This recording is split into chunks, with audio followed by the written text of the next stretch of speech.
So, apparently, my microphone was on mute for the last all of that, which is very amusing. Thank you, Starfish Haddock, for pointing that out in the chat. Yeah, I've just been waffling on with my microphone on mute. I am so unprepared for this live stream. It's unbelievable. I was literally just saying that I spent the last 45 minutes doing the sorting out the microphone, so the camera. So it's not going well. It's been I'm very unprepared. I'm the most unprepared I've been for a live stream, so I don't know how long this one will last, but there we go. I'll start the spiel again. Hello, welcome to the monthly pop culture live stream, where I talk about stuff that I've been looking at and over the last week or last month or so that I've been watching, that I've been experiencing. I've been to Time Fracture, the Doctor Who Immersive Theatre event, and we're going to talk about that. We've got Ben who's going to be joining me on the stream, and maybe some others might pop in as well who are there with me. So that will be fun. We can chat about what we saw, what we thought of it, and let us know in the chat if you've been to Doctor Who Time Fracture. There's also this Doctor Who Centenary special. There's Star Trek stuff. I watched the season finale of Star Trek Picard today. Tonight in America is the first episode of Star Trek Strange New Worlds, the new show, with Captain Pike, Spock, and all that lot. So that's quite exciting. And there's been some Arrowverse cancellations, which we could talk about as well. It's not going to be a long stream tonight, but for anybody there, do get involved in the chat. Say hi. And yeah, I'll try and read out any chats that come in. Not necessarily the moment they come in. If you want to get yours read out like as soon as possible, you could always do a super chat, but I'm not saying you have to. But you'll probably be read out anyway. But you guarantee it if you do a super chat. It's just one of those things, isn't it? Right. Well, let me see if I set all this up correctly, because I'm going to try and bring in now a guest. Let's see if I've set this up. Zoom call 2 people. I've got a screen that says Zoom call 2 people. Let's see if it works. No, it's not worked. That's really annoying. I've just got a white square. Whereas I'm going to have to do some fiddling around with the settings here, aren't I, to get this to work. Let's see if I can work this out. Wow, thrilling entertainment. Where is it? Where is it?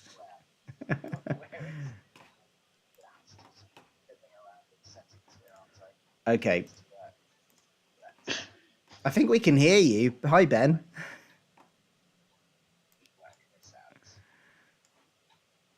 We might have a delay on the line.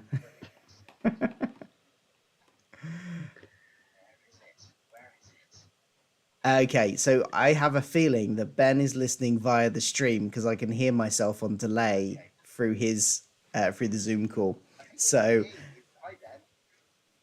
oh, here we go. Hello. I think you might be hearing yourself, because yes. I just wondered what was happening, so I'm watching the live stream here as well. Yeah, so we're out of sync at the moment, Ben. You need to watch the Zoom call, otherwise we're going to be out of sync in the conversation, and not the stream. So watch the Zoom call instead. Right. Zoom call. So we've got a message on the chat. Hey Phil, I've been going through my favourite First Doctor stories. What are your favourite First Doctor stories? Doctor Who Magical Entertainment. Yes. I just wondered what was happening, so I'm watching the live stream here. We're getting all sorts of feedback. Let's turn that down. Technical madness here today. So unprepared for this. My laptop has been in. I'm hearing myself in my headphones from the Zoom call. And it's really putting me off. Right, let's see if I can get this Zoom call actually up on the screen so we can have a bit of video as well. Let's see if this works. Ben, are you watching the Zoom call now? No, it's still nothing. So I'm guessing not. He's still listening on delay. Ben, you need to listen to the Zoom call. Oh no, my son is crying upstairs. It's not good. Hopefully my wife might be able to sort that. So my laptop has recently been in for repair, and I've had to reset up all of this, which is one of the reasons why it's not working. And I've now got to remember how to get the Zoom. Is it display capture or screen? Yeah, it might be just not display capture, because that'll just get what I've got up on my screen. Well, which one is it?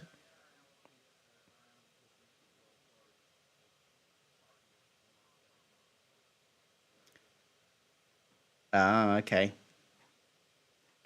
Right. Oh, I think I turned your volume down. This is going well. I turned your volume down, Ben. Sorry. Can you still hear me?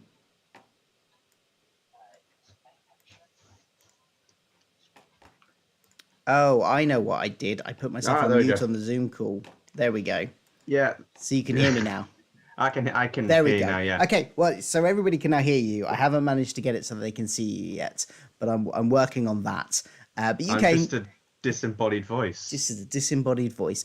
You came to Time Fracture. We're part of the big group. We went as a big group of, I don't know, how many were we? We were about 10, or weren't we? 10 or 11? Something like that? There was a small army, and I think we bought out the rest of the tickets. Yeah, we did. I think when we booked all the coordinated by the tickets, I think we sold it out at the time. Although there was a lot. Have you been before? Yes, I went before. I made a joke, angry review of it in the guise of my parody character, Parody Ben, on the Vacuum of Comments channel under the title Time Fracture Worst Episode Ever, because every episode is the worst episode ever until the next one. That's the rule. Right. Okay. I see. When you went last time, how many people were there? Because the first time I went, this is the second time I've been, it was rammed. But even though we bought the last tickets and it sold out, it didn't see. It was a lot more space to move around. There was a lot less people. So I don't know if they've just. Was that did you have the same experience, or was it about the same amount of people last time? I think it was a similar size group. I don't remember it being like quite tightly compacted. I went with my friend Caleb, and we ended up with just another two, and we all just went around with Brian, the Ude, sterling fellow. Lovely guy. R.I.P. Wait, are we allowed to discuss Time Fracture spoilers? Well, I don't know. That's a good question. I don't know how we're going to discuss it at all without discussing the spoilers at all. But yeah, if you don't want spoilers, go away. Jodie Whittaker did tell us the rule 1 of Time Fracture: don't talk about Time Fracture. That is true. Oh no, that in itself is a spoiler. Ah, damn it. Yeah, Jodie Whittaker didn't tell us that. The 13th Doctor told us that. Oh yeah. Yeah. Because of course it's all real. Why is okay, well, we could try and avoid spoilers. Let us know if you want us to avoid spoilers for this or not in the chat, because we can do, I suppose. The fact is this the result. I see you typing in the comments there. Is this the result of Time Fracture? I mean, things were happening in different order. It's some timey-wimey shenanigans. Yeah, sorry, lots of technical Jack, glitches there. you scoundrel! I look away for 1 second, and you're stop Power of the Daleks shaming me, okay? Is it? You don't like Power of the Daleks? No, I love it too much. Oh, I put it up. Slight spoilers for the Bowser fandom.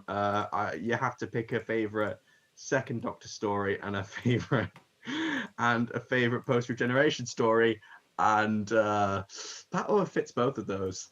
Okay, yeah, it does, I suppose. Yeah.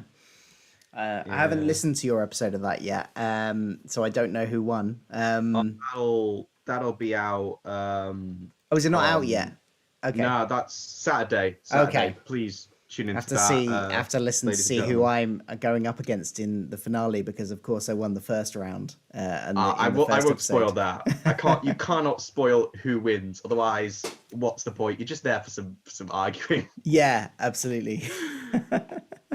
I still haven't worked out how to get your video up on this. I should have worked all this out beforehand. I just naively assumed it would already work from the previous time I've done it, but I think because I've had my computer going for repair, lots of files are missing and things. I'm pretty sure it might be a Windows capture, but I'll keep working on that while I try and work I out. can't believe I've been turned into a missing episode. Yes, you're just a disembodied voice that somebody You're, has recorded via you via. you can only get me in prose, me typing into the chat, or a recording. Yeah, that's it. Oh, what have I done there? I've disappeared me as well. That's not right. It's just, It's all going crazy today. it's just. Okay, we might just have to stick with a disembodied voice for a little while. Let's have a look. What's I could going? leave and come back if you want. No, it's not that. It's me finding the right setting to put on the screen as a little window. What I need. Yeah, I haven't worked it out. I usually have it pre-set up, but like I say, laptop repair. So you've been the first time. What kind of, without too many spoilers, in Time Fracture, did you follow one storyline last time? Because I know this time we went as a big group, but we kind of split up, didn't we? There was a bunch of us. I stayed mostly in the Elizabethan section, and this may be a slight spoiler. I don't know. It's not a massive plot point, but I am now officially a founding member of the Royal Shakespeare Company. I'll have you know. I performed for the Queen and am now officially a founding member of the Royal Shakespeare Company. So, what did you do the first time? Because this time you kind of, I know you and Samuel Davis, you were kind of just like flittering around all over the place, weren't you? You weren't sticking to one storyline. Yeah, we were basically river songing the place up. It's less kissing involved, but yeah, we were just sort of like we were trying to find Davros. I think there is a picture of Davros, so we do know that he's there. Yes. I wanted to find Davros, and I did not find Davros, which of course means I've got to go again.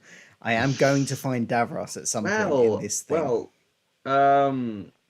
There's like usually there is a route that will like take you to him, because that's how I did encounter the great inventor last time, that was fun. I had to pretend to be a slave. He told me off for touching something.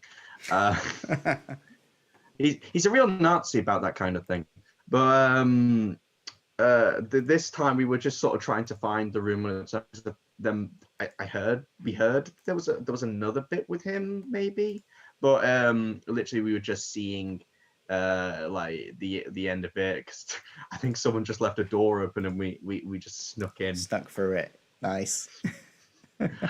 Yeah, there's there are other things we're trying to find, but I don't know if they were in the promotional like material or not, so I'll just keep quiet about them.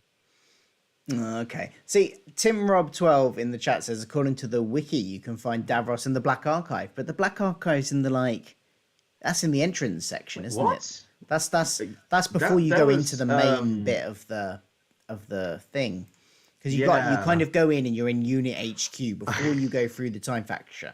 This isn't too much spoilers, I don't think. This is that's opening stuff. That's opening stuff. That's the setup. That's all in the trailers. You go into that room, and that's where the Black Archive is. And I've been in that room and I didn't see Davros. So that's a weird one. Well, I'll tell you, if you're worried about spoilers, if you don't want the whole plot spoiled for you as immediately as you start the thing, avoid the Sisterhood of Khan stuff, because there's just one who's got a tent. If you go into the tent, you get spoiled the entire thing. Oh, really? Yeah, it's and I was just thinking to myself, man, there's a reason the Doctor doesn't go to this planet very often, because it would just be too easy. They just tell you all the answers. Yeah, that's the gift of foresight. Yeah. It simplifies things quite considerably. Yeah. I'm gonna have to give up on getting you on screen. I can't figure it out. So we're just gonna have a disembodied voice. I'm afraid. Sorry about that. It's probably for the best. I'll work it It's out for next time. next time. Yeah. In the chat, some people are saying Doctor Who's Magical Entertainment says they've been to Time Fracture. What kind of route? Who did you follow? What storylines did you go to? Let us know. It'd be interesting to see what different people's opinions of. There's so much there that I just still haven't seen after 2 visits that I definitely need to go again. Are you going to go again? Oh, if the that's I mean I did enjoy myself like both times. It's just money's a slight bit of concern for me right now. I'm just between jobs at the minute. That's fair enough. Yeah, and I might be saving up for the BFI when the next time one of those is, because that'll be a good opportunity to meet more of you guys, because to be honest, that was the highlight. I got to meet you, I got to meet Adam Martin, I got to meet Dominic, the Jacer. It was really fun. Like, I hadn't met you before, and there's a couple of other people I hadn't met, Dom's girlfriend before, and a few other people. So it's a real fun social thing. And the BFI, if anybody doesn't know, so the British Film Institute, which has a cinema on the South Bank in London, do quite regular, in fact, Doctor Who screenings. Usually when there's a DVD or Blu-ray release, they do a screening to accompany it. So they have had, every time there's a collection box set, they'll choose a story from that collection and do one there. Every time there's an new animation of a missing episode, they'll do a screening of it. And the next one, I think, because there's re-releasing on Blu-ray the Peter Cushing films from the 1960s. I haven't decided if I'm going to that one yet, but that one's in June. That'd be interesting, because I've only seen Dalek Invasion of Earth, and that was when I was a kid. I just remember the bright colours and I loved them as a kid. Firing steam. I think possibly, actually, it might have been the first Doctor Who I ever watched was those Peter Cushing movies. So. Oh, really? Yeah, but it's a possibility. It's like one of a handful of, because I can't remember because I was so young. It was one of a handful of things that it could have been my first Doctor Who, and that is one of them. So I'm gonna, I think, maybe go to it, but I have to see. It depends on the dates and stuff. I think the tickets might have gone on sale today or maybe tomorrow, something like that.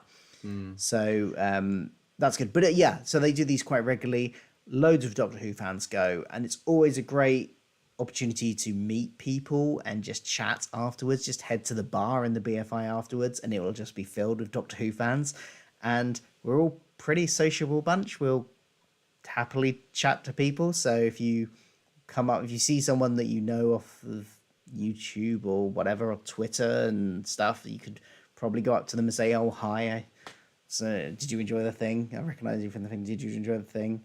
Or, or just any random person that's wearing any Doctor Who tat.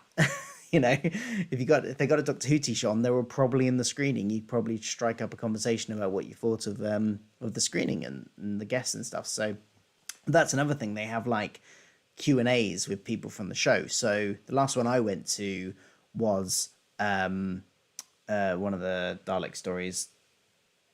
I always get the the Dalek stories beginning with R muddled up. It's the one with the Colin Baker and Nicola Bryant. Revelation of the Daleks. That's it. That is memory space I'm never getting back. But I went to that, and they had Nicola Bryant and Colin Baker there doing a Q&A on stage, so that was quite cool. So well worth going to if you've not been before.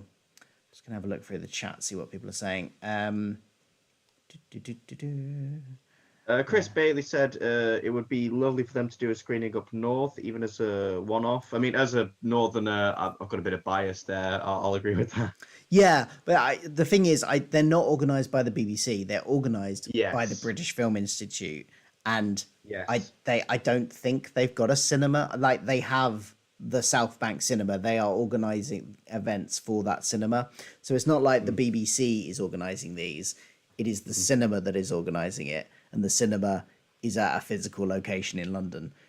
It will be, I'm sure, like, if you could find a similar organization that has a building in London that would do it. I'm sure they could, but I don't think the British Film Institute has any. I might be wrong there.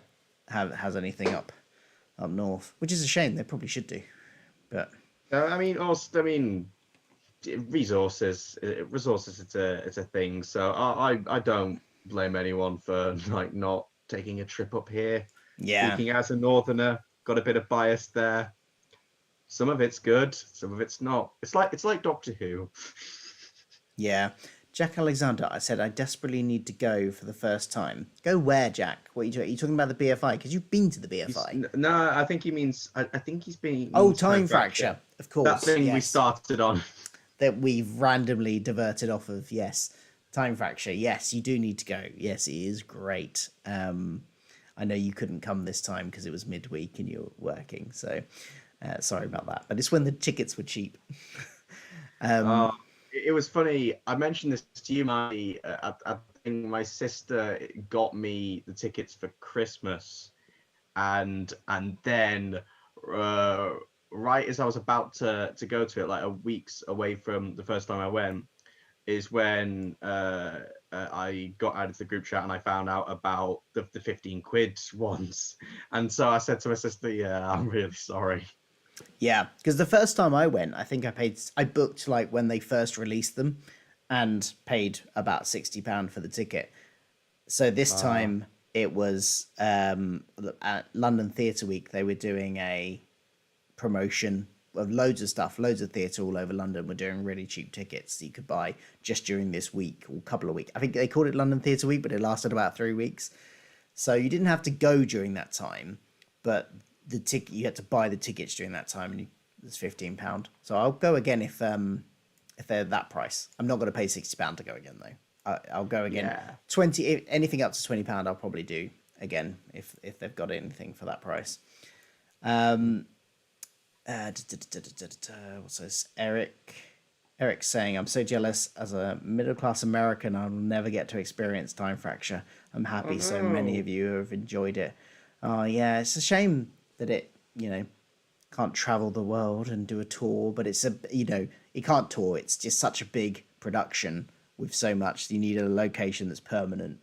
But Was it? be good if they. Where in America are you, Eric? Let us know. Are you anywhere near any of the big places that if they were going to do anything, they would do like New York? I guess they might like if they were going to go anywhere in America to do this, it would be probably New York. Let's be honest, or maybe LA. I guess. What were you about to You say? could.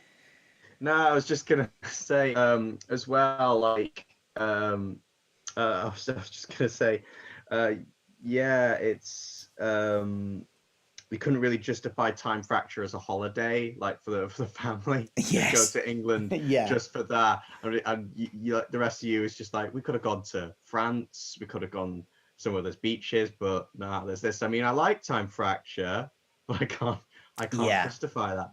Yeah. Oh, he's in. Eric's in DC. So Ah, probably not anywhere that they would visit. But to be honest, it's not the kind of production that could tour anyway. I don't think. yeah. Tim Robb says, "I wish it could be a touring production that visits other countries, so people like places like Belgium, where I'm from, could attend ECA. Yeah, that would be great. It's just it's such a big production. It's so much stuff that props move, and it's like walking onto a film set. It is that detailed that it's just not replicatable for and movable for small periods of time to go to somewhere for like a month or something. So yeah, it's a shame, but if you can get to London at any point, I definitely recommend it. Big Finish confirmed they have a branch of unit in the Ardennes.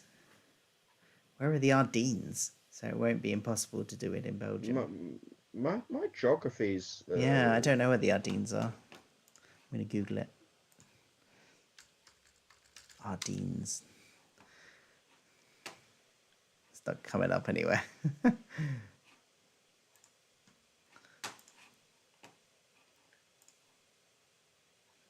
Somewhere in Canada, maybe? No, that's a company in Canada. No, I don't know. I don't know where Ardennes is. Sorry. I'm guessing in Belgium, as given the rest of the comment. But there we go. What would you, who is your favorite character out that you've met in Time Fracture, Ben? Okay. There's plenty of like pictures of all of them, so that's not spoiler territory, I feel. No, yes, if you stick to like the ones that have been Brian is the revealed. one I was the most emotionally invested in. I have got to say, he was charming. I think it was. I mean, it's probably is just the voice modulator, but the actor seemed like the same who was last time I was there. Although that was like 3 months ago, so I do wonder. Yeah. Brian is definitely my pick as well. I've never actually followed his storyline, but I did run Oh, into him because I wanted to, because at the time when I first went, I was covering that whole Time Lord Victorious thing event and doing videos on that. So I wanted to, but I didn't find him quick enough, and then I was involved in another storyline, so I never got. But I did track him down in the bar on my mm, first visit and had a like long chat with him in the bar, and I was probing him with loads of questions like, oh, who's your favorite, out of the doctors you've met, who's your favorite, and oh, just asking him all the questions that, like, establishing that from his perspective all the events of Time Lord Victorious had happened because he knew about it. mm. So My favorite moment of Brian was from last time. Okay, this isn't related to the time fracture plot, so I feel like I can say this. I think this is just something that the actor said. But I made a joke about Davros being someone with weird political opinions. And then I think the actor was just confused, and they went, "Oh, you mean Vladimir Putin?" And I went, "Wait, Putin's canon? No, don't answer that." And then he said, "Oh, it's okay. I'm going to deal with him in May." What? What? wow. And, and I I was like, Davis broke canon. He needs to know. Yes, I'm amazed at the skills of these actors that work in this to improvise with whatever the audience throw at them, because obviously they're interacting with us. We're just talking to them. They're asking us questions. Sometimes people just shout, talk, like throw something really curveball at them, and they can deal with it like that. It's great. Hmm. Really good.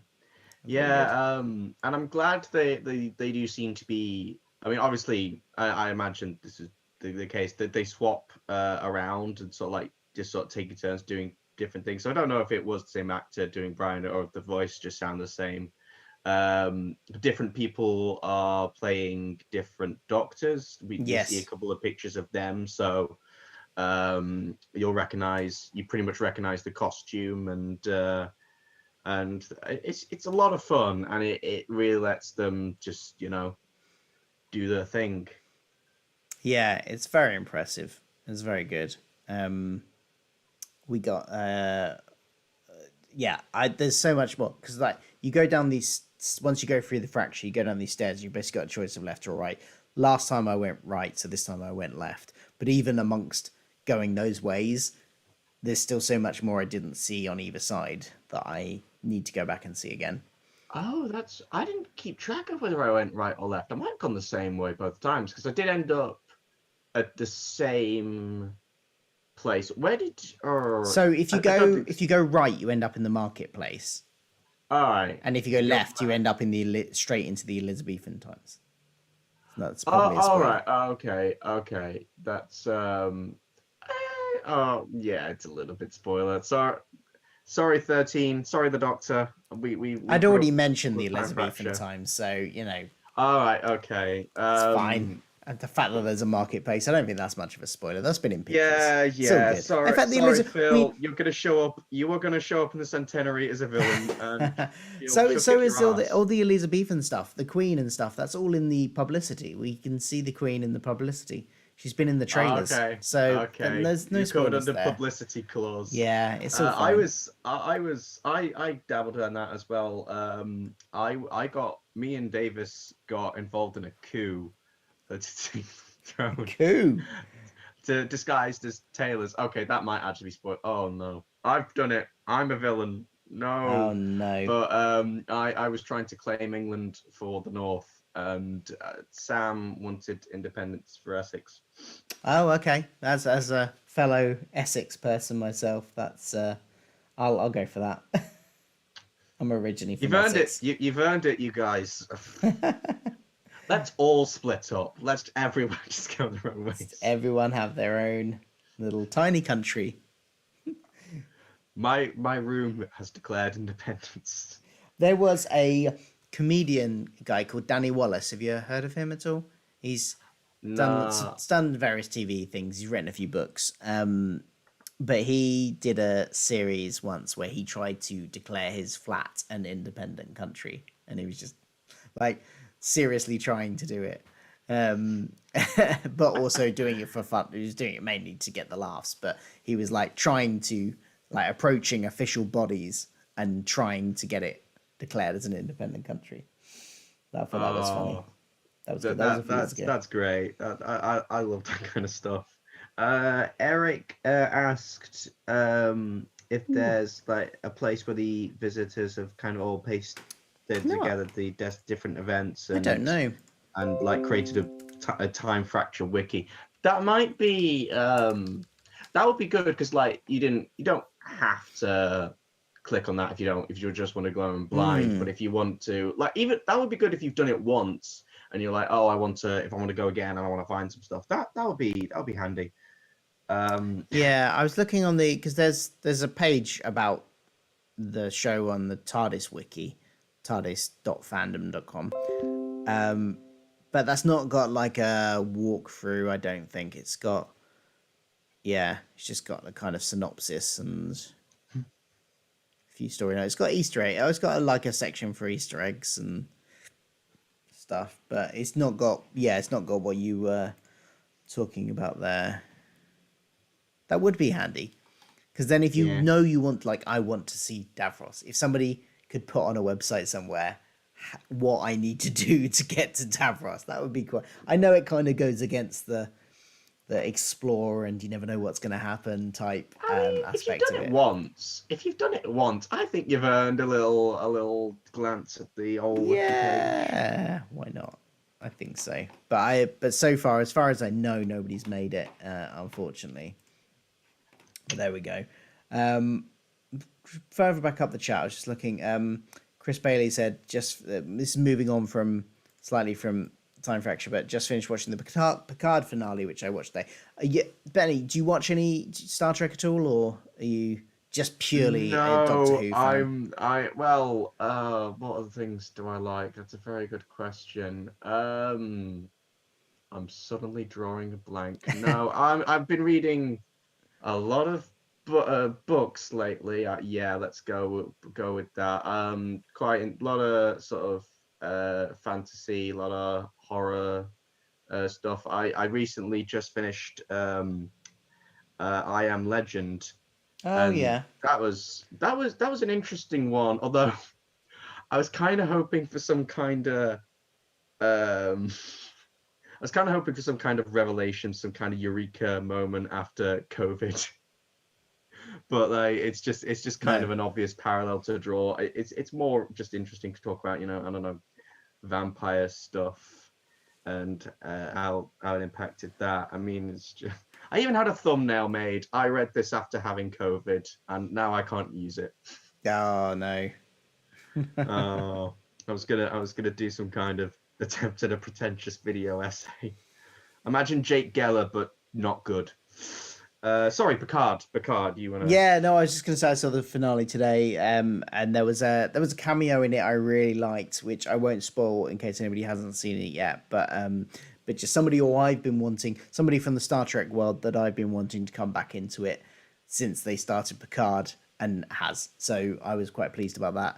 I thought it kind of ended predictably but enjoyably enough, and I haven't done any reviews. I used to do Star Trek reviews on the channel like every week, and I was doing that up until halfway through Discovery's latest season, and then my laptop broke, and so I didn't have a computer for a month, and so I stopped then, and I just didn't review Picard. But so if anybody's been wondering where my Star Trek reviews is, that's why. I've kind of gotten a bit tired of doing weekly reviews of shows. It's gotten a bit just samey, and I don't know how when you review Doctor Who stuff and you do it in a kind of slightly quirky way. Slightly quirky. Slightly quirky. whenever I actually when I met Dominic, I mean, I said, "Oh, I really liked your fan film," and then we got talking. I briefly mentioned my stuff, and they went, "Oh yeah, I think I glimpsed that." And Sam went, "Yeah, that's guy. He's that guy." And I went, "Oh no, oh no, no one was supposed to see this. This was just meant to be a dark. This is why I called it the vacuum of comments. It's supposed to be a desolate point in the internet when no one goes looking for me." Especially not anyone who I want to hire me one day. Well, there is always that, but it's fun to get your thoughts out. But yeah, I find that doing, I don't know, I've just gotten a bit tired of doing weekly reviews of shows, but then it does keep the content coming out. And before I was doing them, I was just like, sometimes it would be months between videos, so it's kind of a either I or. suppose because I'm doing I'm doing classic reviews at the moment, and I'm very lucky because like there is a whole litany of just like readings and like analysis of them Yeah, by some really smart people over the years, and some of them are like takes that aren't really that discussed in like especially on YouTube.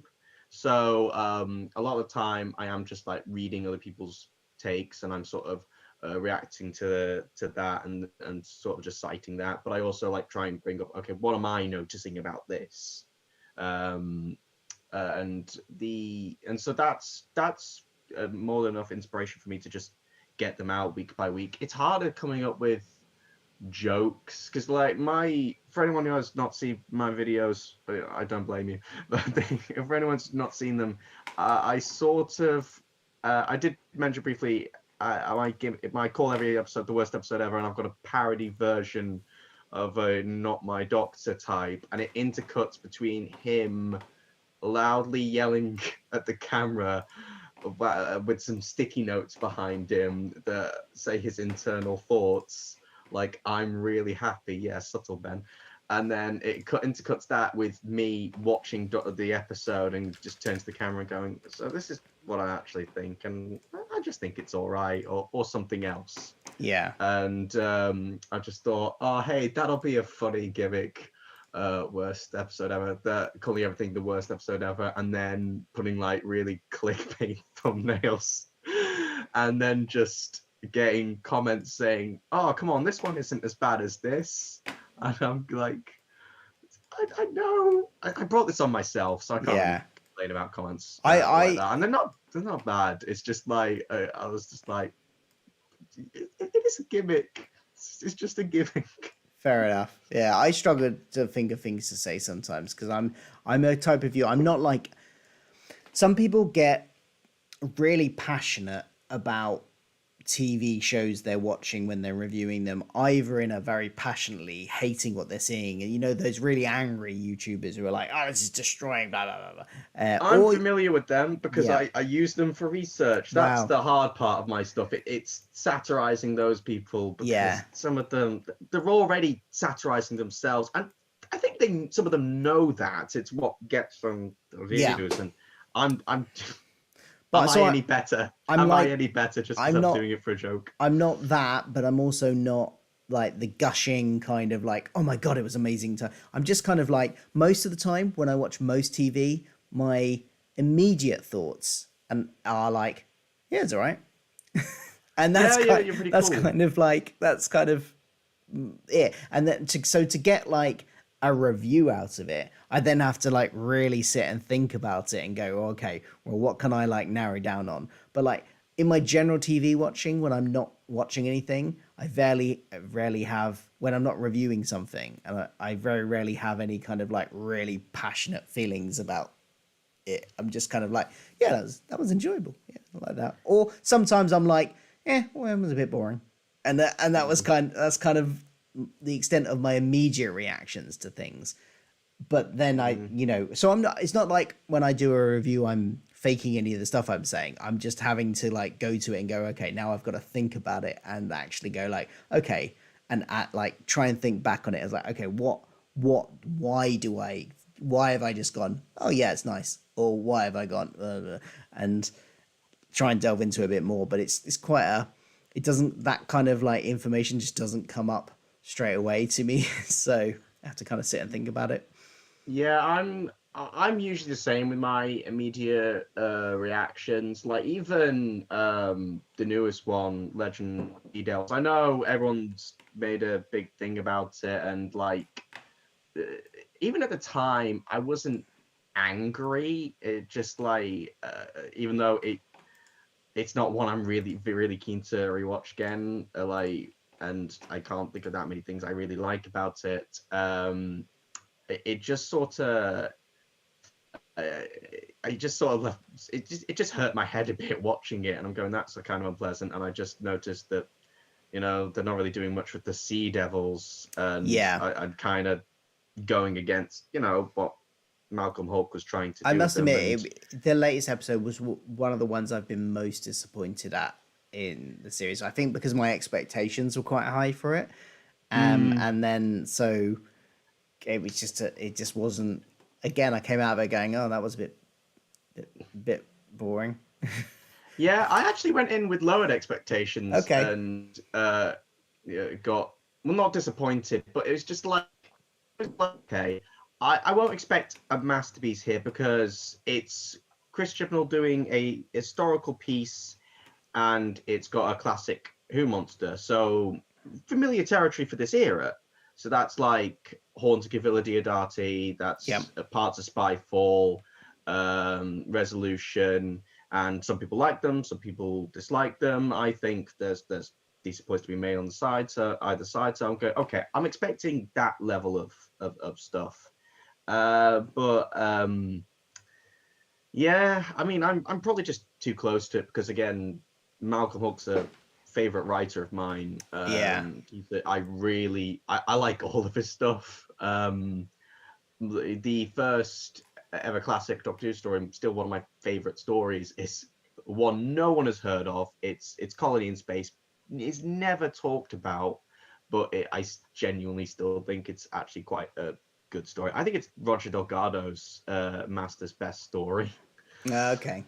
Bit of a hot take there. And so yeah, when I see a story and I'm like, this isn't really doing what he was trying to do when he invented these things. And then the fact they got his name spelt wrong, which Oh, is I just, heard about it. So I didn't notice it at the time, but I have heard I about didn't it, which notice it is at the time. I didn't like I watch the credits just because I had like stuff on that evening. But mm, when it was brought up, I was like, that is a I'm bit not of a trying to see shame. this as a I'm not trying to see this as a metaphor for See, I do have some sympathy as someone who misspells stuff all of the time.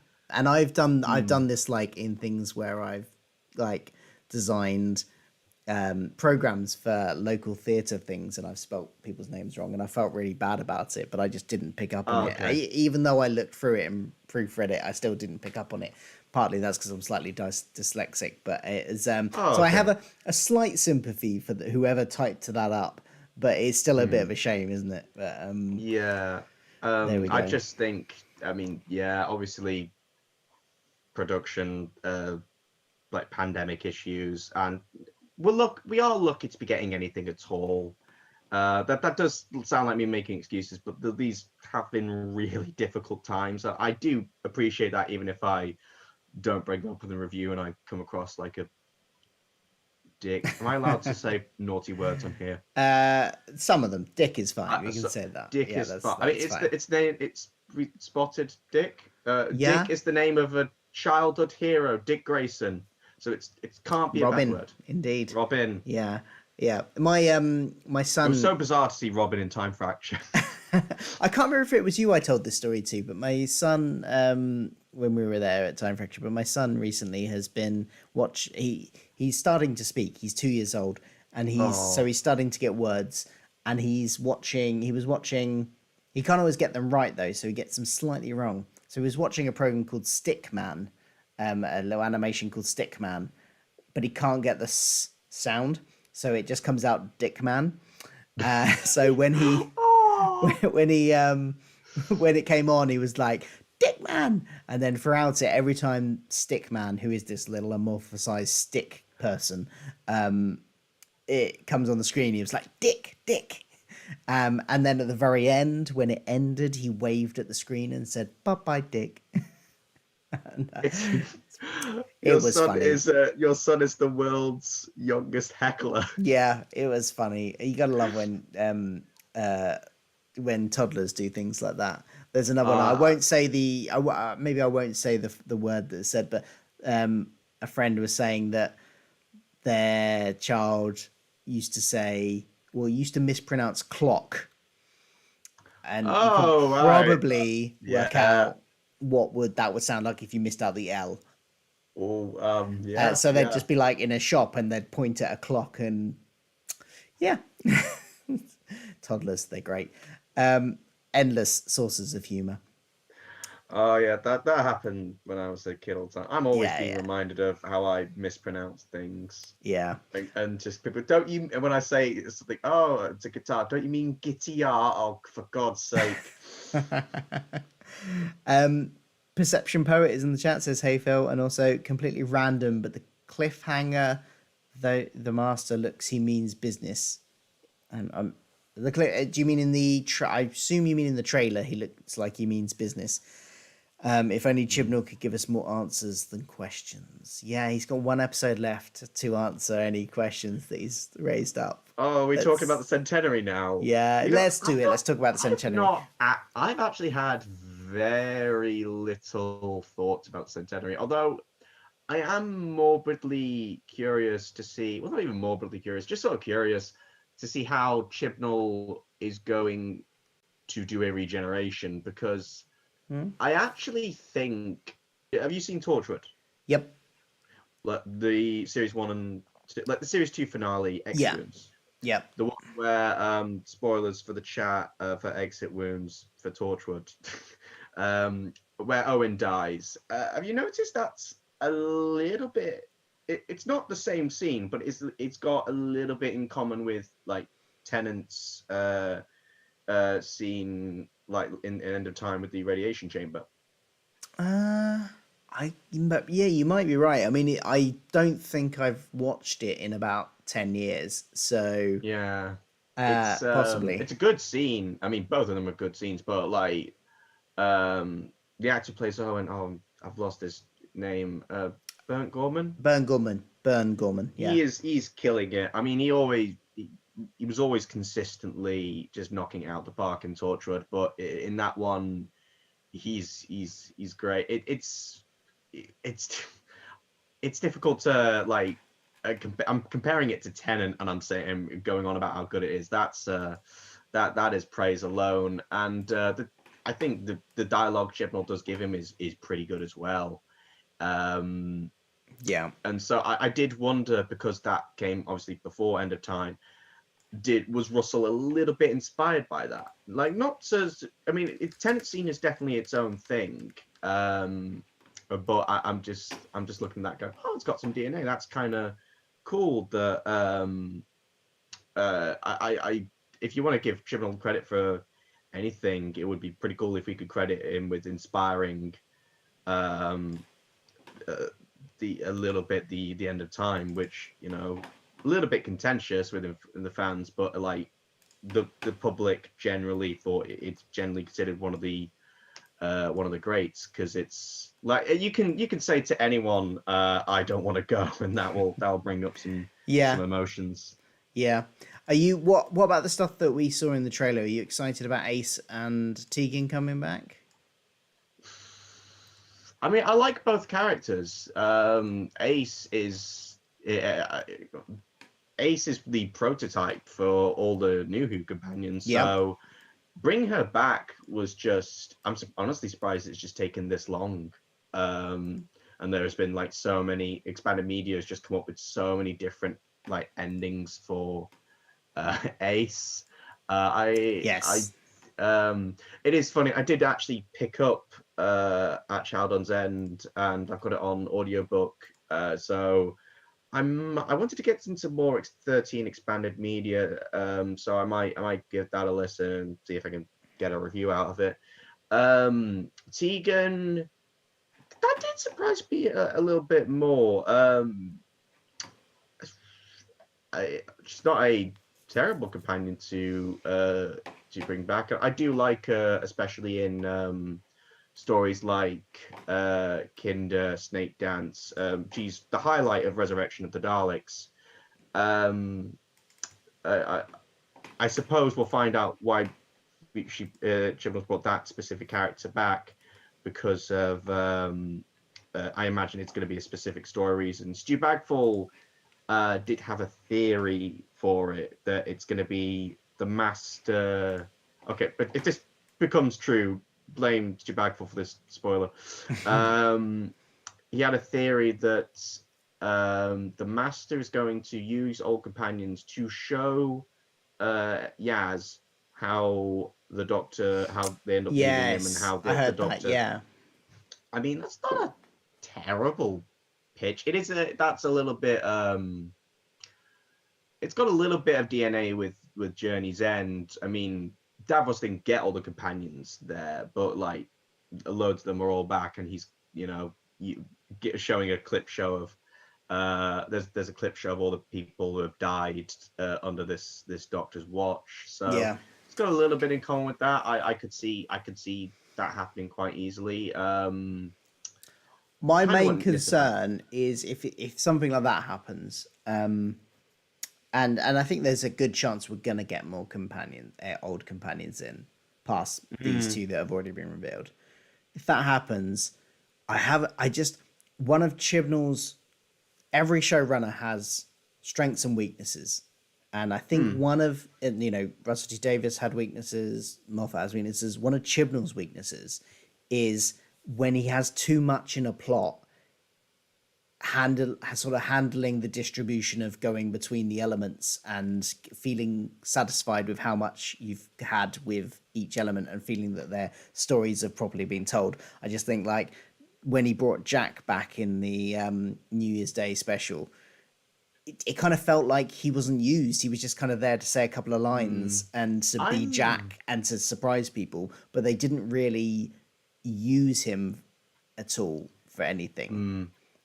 I'm somewhat of a defender of that one scene. I thought one thing that was actually kind of decent about Revolution was he has that scene with Yaz about the doctor leaving her behind. I'm like, oh yeah, because he got left behind, and I was like, yeah, and you're sad. He had to wait 100 years. But that's like in World War One and Two. One scene, and that is one scene. I am. Yeah. And it kind of feels like he wanted to do that one scene, so he brought him back and had him just kind of hanging around in the background for the episode, not really doing much. So, and I kind of fear that we're going to get a similar thing with some of the companions here, that they might be underused. I mean, because it's okay to just have people in as cameo, that's fine.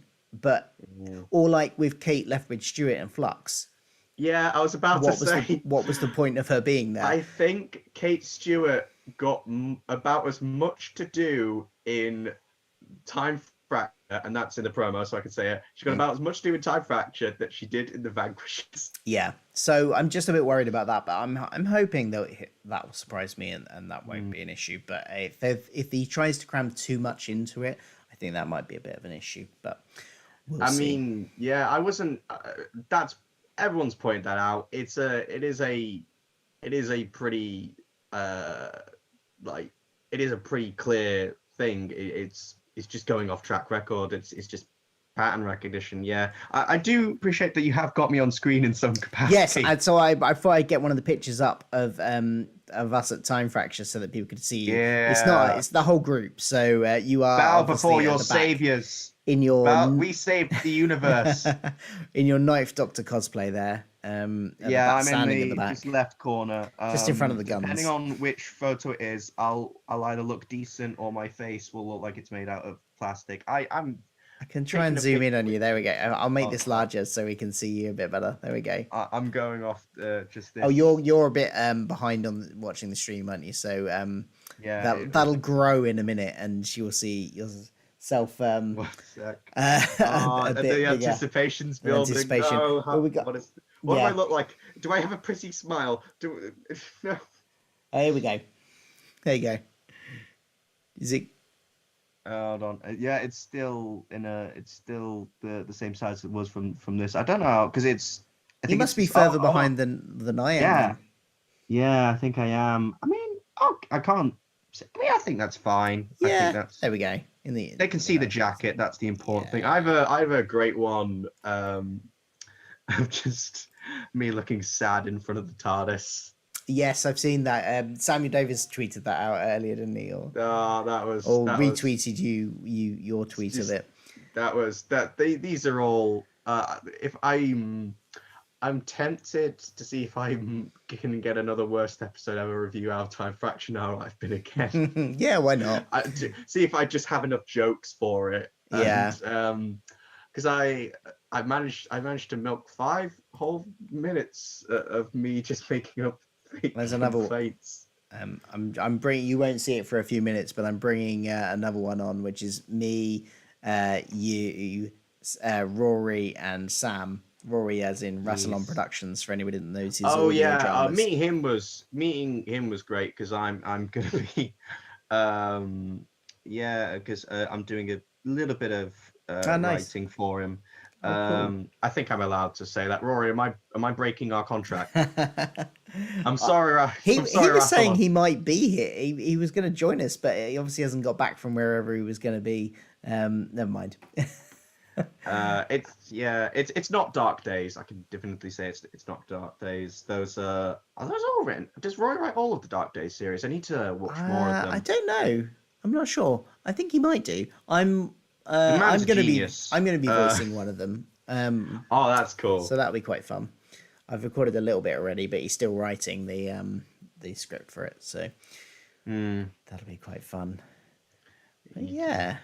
Oh, I just realised earlier on in the chat. I don't know if he's still here. Jack Alexander, are you still in the chat? He was asking us about Oh Moon yeah, Knight. stirring trouble. He was asking us if either of us has seen Moon Knight. I think. Do you watch Moon Knight? The No, Disney. I'm so in. I'm so out of. There are not. I dip in and out of Marvel. I mean, I know Okay. all of it from osmosis. So there's no spoilers. Um, I think last Marvel related thing I saw was Black Panther. It's gonna be weird. Oh wow, Me being that is a while ago. that's what not because I've gone off it and gone, oh, it's all bad. It's just generally just like the casualest fan you could possibly imagine. Yeah. Uh, See, uh, I'm still a massive MCU fan and watch every single thing that comes out that's MCU. But I have Moon Knight had its final episode come out today, and I have not yet seen it. I was going to try and watch it before this stream, but I just didn't. With all the technical issues that were going with me trying to get my camera working, I didn't get the time. But so I've got the finale to go on that, and then I'm done. And Doctor Strange: The Multiverse of Madness is out today, I think. Yeah, I will be seeing that because my girlfriend wants to see it, so I'll be going there. So have you seen So, You haven't seen the last Spider-Man? I mean, I know what happens. What happens? In No the, spoilers again. uh, But okay, I was gonna say you kind of need to know some stuff from that. I think going all right. into I mean, I pretty much know the major beats, and yeah. like I don't know, unless there's some innocuous detail that's been hidden. Yeah, I'm not going to get to see Doctor Strange for at least another week, so I'm going to have to. I don't know if I'll be able to. I didn't manage to avoid spoilers for Spider-Man because it was 2 weeks until I saw that one, and I saw spoilers. Whether or not I'll be able to manage a week without seeing spoilers on Twitter, I don't know. We'll see. But I'm looking forward to it anyway. It looks like a good film. Looks like a fun film. Yeah, because sorry, you go. No, Go on. no. Go on. If you're still on Marvel, because I I was was about just to going change to the say, subject. like the first, some of the earliest movies I ever watched were the Sam Raimi Spider-Man films. I've not watched them in years. Everyone else has been praising them in my stead, so I might revisit them one day, or might do it in preparation for this, or just watch some of Sam Raimi's other work because Evil Dead. Not seen any of I've that. And never I've been on a seen bit of a that. horror No, I movie. haven't seen that. Been on a bit of a horror movie kind of thing. Finally saw Hereditary recently. That went some places. Wow, I'm not a big horror movie fan personally. I've seen and enjoyed a few, but I'm not like I will not go out and seek out currently horror. my favorite film is Wreck, and which is weird because I don't think it's not really I wouldn't say it's a deep story. I wouldn't say it's a like complicated story. It's just as an experience, there are few things like it. It's just like I compared it to Midnight at one point when I was trying to say, oh, it's not just jump scared, and that is me saying a bit too much, because like Midnight is just pure psychological, whereas there's a bit of psychological, and then it gets all and then it's just watching people freak out, and it's rated R. Midnight characters are just swearing, they're yelling even louder than anyone in Midnight, and it's just watching chaos happen for an hour and 50 minutes. Like even when there's just not a zombie in sight, you're scared because the characters are scared. Yeah. Looking back at the chat again, somebody, Doctor Who's Magical Entertainment was a couple of times mentioned there, so they clearly wanted us to know that it's the 77th anniversary of Thomas the Tank Engine next Thursday. So, Woo, Thomas! Were you ever a Thomas the Tank Engine fan? Oh, massively. There are some deep themes in Thomas that need to go explored, and coming soon to the Vacuum. Actually, I feel bad for saying that because, I was actually a big fan back when I was tiny Ben. I still. My parents have such a massive grudge with me because I knew all the names of the different engines and I made them learn it. Oh, wow. And now they remember them and I don't. See, I was a tyrant. I had, and I don't think it's on my laptop anymore, but I had an image which I was going to bring up. I'm going to see if I can find it on a hard drive quickly. Hold on. Let me just plug something in, because I did a live stream, one of my earlier live streams when I first started doing this. I did it like on the topic of shows I used to watch when I was a kid, and just kind of went through all the things that I was a really big fan of, like as a kid at different ages. And one of my earliest was Thomas the Tank Engine, probably because my my dad worked on the railway, so he was a big train fan, and probably got me into it. But and I had this photo. Let's see if I can find it. Where my bedroom wallpaper is Thomas the Tank Engine wallpaper, and it was quite. No, that's not it. That's not there. Where am I? Am I plugged into the right thing? I'll keep looking for it anyway. But I did have I loved it. I had all the books, all the original like the Railway series books. I had like duvet covers. I had wallpaper. So that was kind of my first, I suppose, fandom in a way. Way before Doctor Who, way before Power Rangers even. I was a big train fan myself. When I was a little kid, I just thought they were amazing. My grandma used to just take me to the railway station just to look at them. That was some of my earliest memories, and so I don't like trains anymore because I have to go on them to travel to places, and it's just it takes a while. Commuting, and I've had kind miserable experiences. That's when you know you've lost the last bit of childhood innocence and you're now an adult. You stop liking trains. See, I still like going on, like, you got the heritage railways and the steam trains and stuff. I like those. They're nice. They're fun.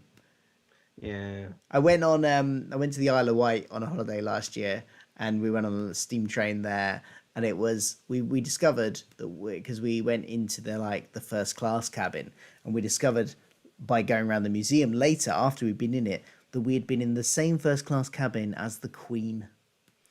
So sat in the same seat as the Queen. I don't know if that's particularly exciting, but there we go. I mean, I did that at Time Fracture, so yeah, that's true. Yeah, true. One of our group Again, no, that might be spoilers. No, I'm gonna not do the spoilers there for that one. I've given too 13 many. will come, and probably in expanded Come and get media. me. There'll be a comic of just you getting attacked.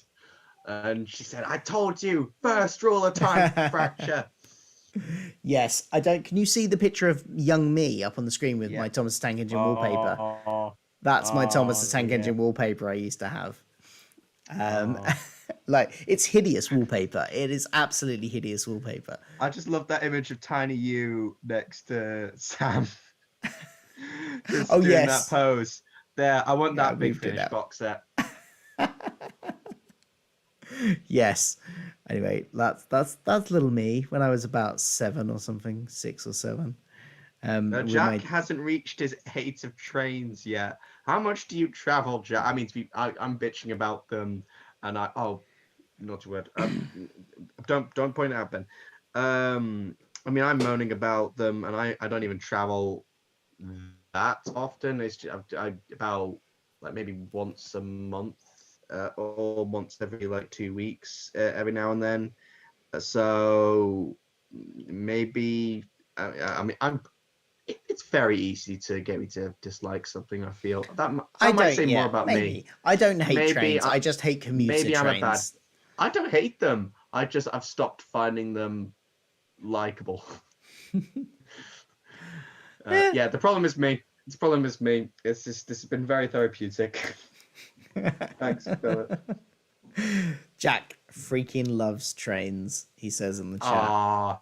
It's the I have okay, Jack. I've said several things that Jack has taken issue with today. So if I ever am on Battles in Fandom ever again, you'll know after our round on Saturday.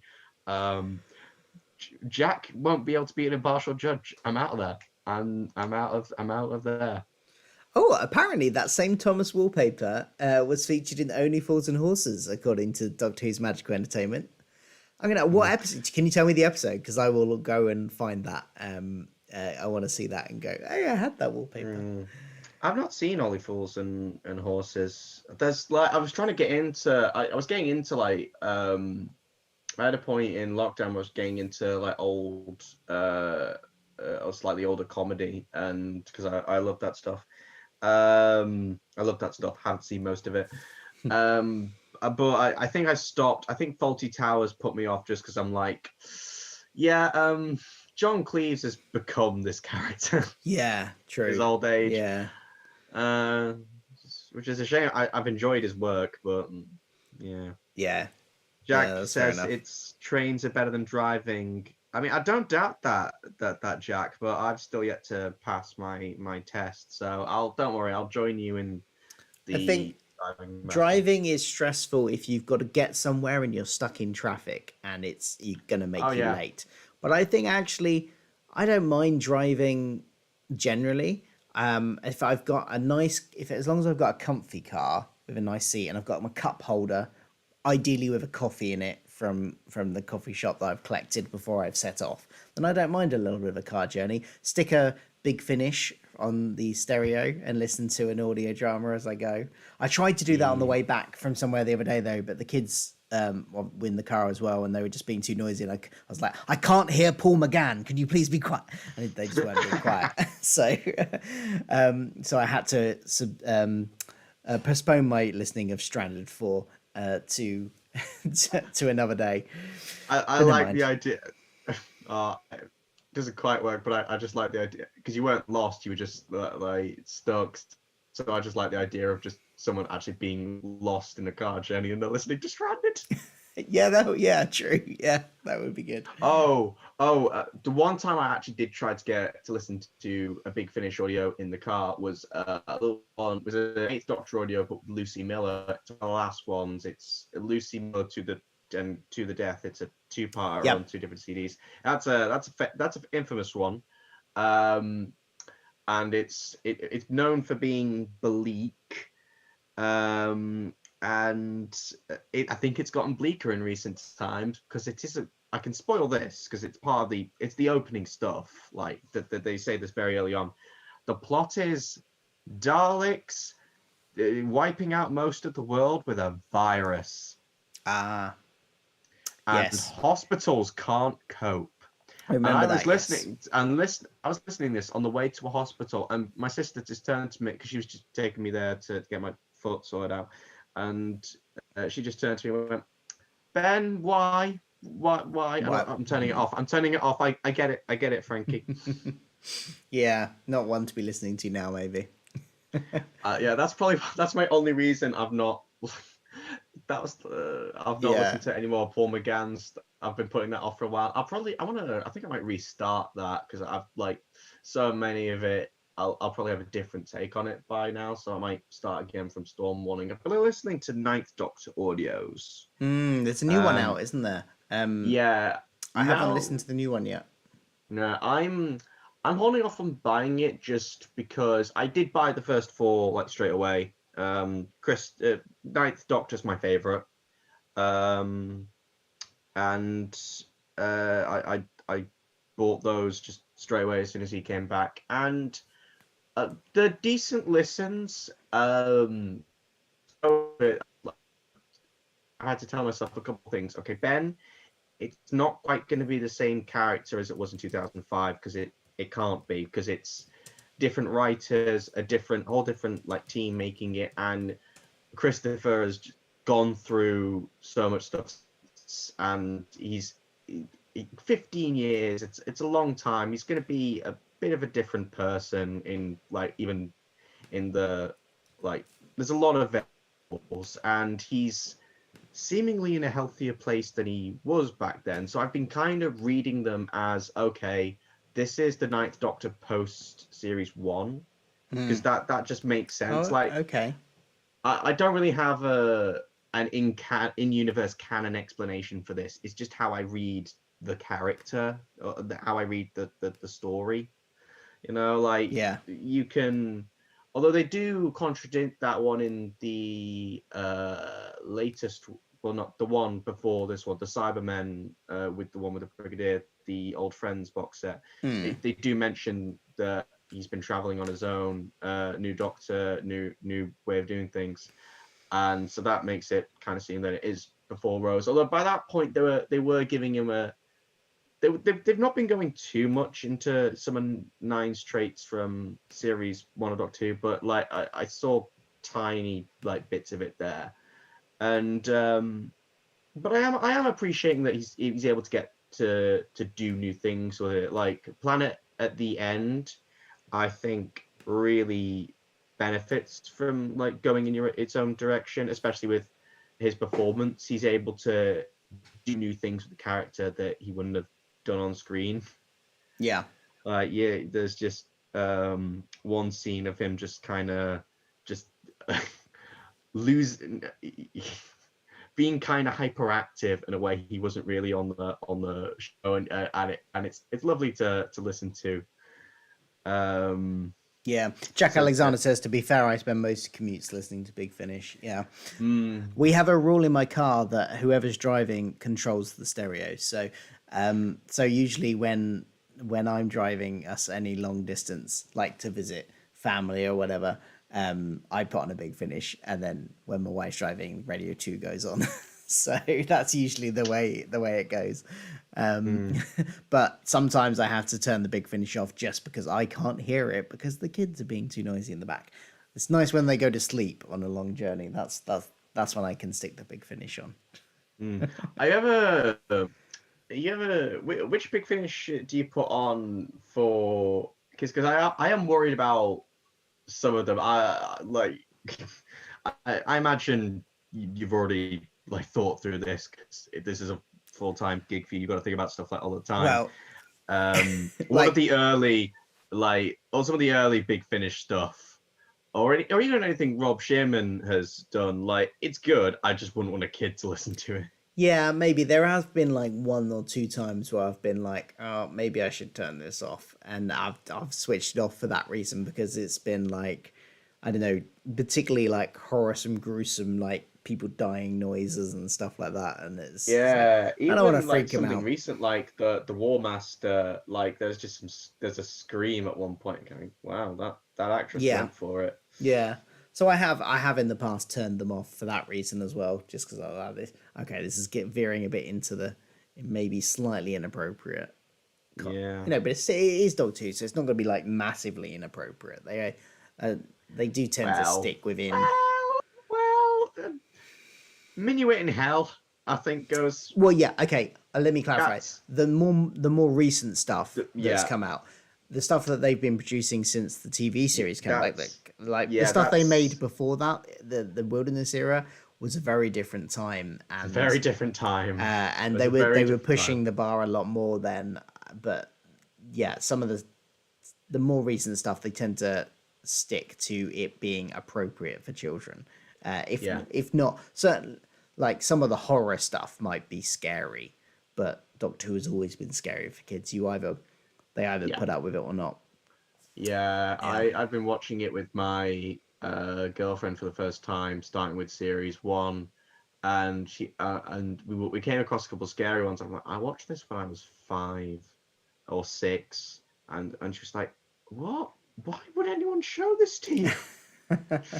Like, Yeah, I didn't I seem that mean, very bothered by it. Scary ones were always my favorite. Actually, did Doctor Who scare me that much as a kid? Honestly, some stuff scares me more now. well, see, my one of my early Doctor Who memories is watching because I'm a child of the Wilderness Years. So when I was really young, it wasn't on with new episodes. It was off air in the 90s. So, but hmm, there were repeats on BBC Two and UK Gold. And one of my earliest memories is watching The Green Death, hmm, the John Pertwee serial, and those yeah, giant maggots freaked me yeah. out. And Is anytime I was freaked out in the garden, anytime I saw anything that remotely looked like a maggot or anything, I was like absolutely freaked out by it. So yeah, yeah. It's just the teeth. Like it's yeah, not an especially scary, but I'm just like it's the that is teeth. It's the unpleasant. teeth. Yeah, Um, definitely. Just saying uh, hello to Will Newlands in the chat. How are you doing? Nice to have you here. Regular viewer of the live streams. am I allowed to mention that the maggots in Green Death were apparently made from condoms? Were they? Is that a That verified fact? Is that that one of those urban rumors that citation somebody? needed, Yeah, Ben. yeah. I will Google that later. I'll put it down in the comment section whether I I was right wouldn't or put it not. past the ingenuity of the special effects team at the BBC in the 70s They were some crafty to cookies. use whatever they have to hand. Why Why do not? you happen to have all these condoms on you? Well, you'll Yeah, find out in the wilderness years. yeah, indeed. Yes, exactly. Yeah, yes, yes, indeed.